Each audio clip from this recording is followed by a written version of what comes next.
Déjà, il s'agit bien de concession et non de cession.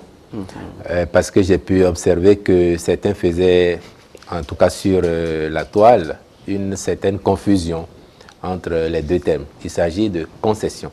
Donc, le stade demeure la propriété de l'État béninois.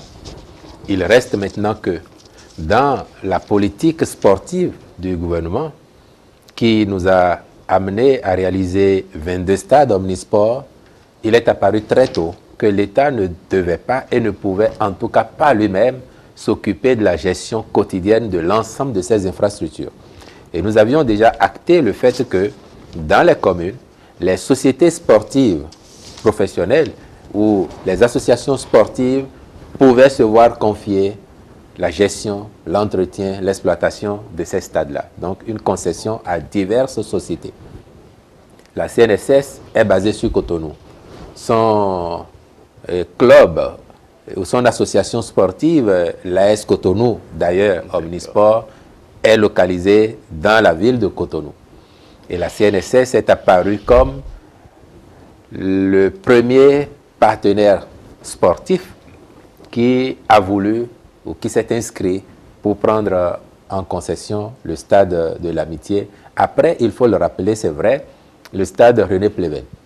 Mais je m'arrête ici tout de suite pour dire que la présente concession vient en remplacement de celle qui avait été faite relativement à René Pleven.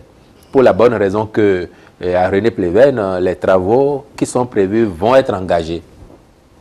Je pense qu'on est sur la dernière ligne droite pour les diligences préalables à l'ouverture des travaux.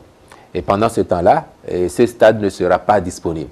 Et c'est pour ça que la CNSS a sollicité du gouvernement que la concession sur René Pleven soit convertie plutôt sur le stade général Mathieu Kérékou. C'est la décision qui a été prise donc.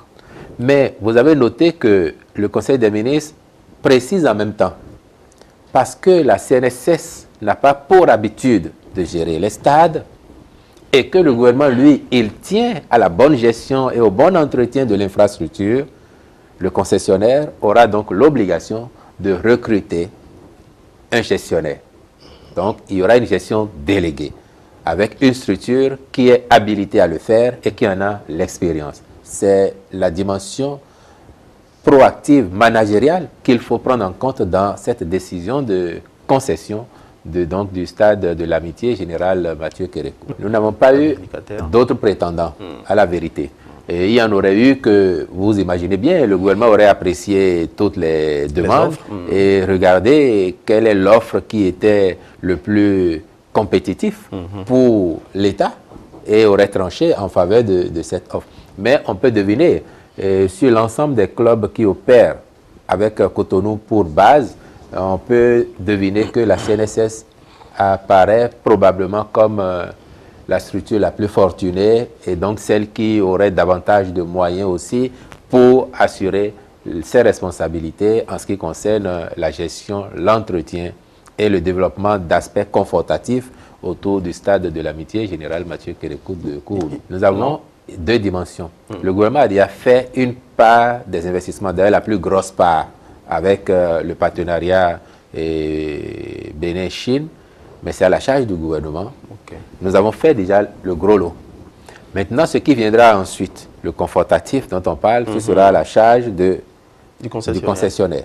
Mais sous la supervision du gouvernement, et nous avons dit que même la gestion devra faire l'objet d'un rapport annuel adressé au gouvernement afin que l'on s'assure que le cahier des charges est respecté scrupuleusement et que l'infrastructure est bien entretenue.